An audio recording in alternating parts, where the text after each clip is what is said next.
من به شما قول میدم اگر بار مسئولیت اجرایی بر دوش من قرار گرفت و اگر مردم ما مصلحت را در این دیدند، در اولین روز دولت دریاچه ارومیه در دستور خواهد بود.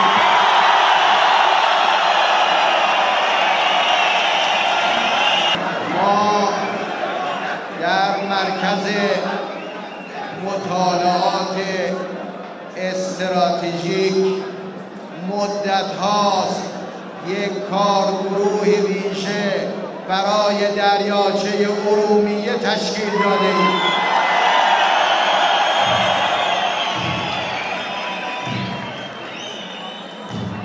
اولین بررسی ها به ما میگوید اگر خدای ناکرده این دریاچه خشک شود 14 میلیون نفر زیست اونها در معرض خطر قرار خواهد گرفت.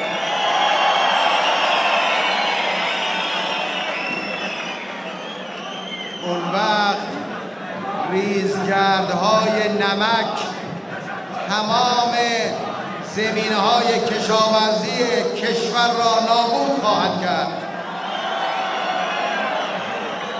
اولین بررسی ها به ما میگوید باید آب دریاچه خزر به ارومیه منتقل شود.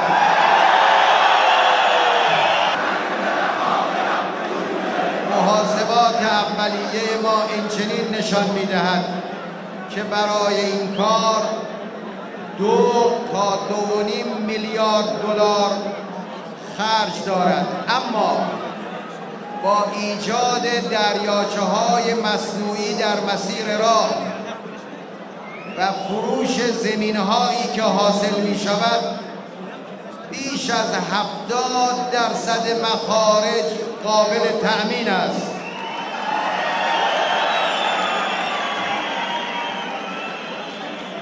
البته این مطالعات در دولت تدبیر و امید مورد بررسی دقیق قرار خواهد گرفت و در هر مرحله من به اطلاع شما مردم خواهم رساند.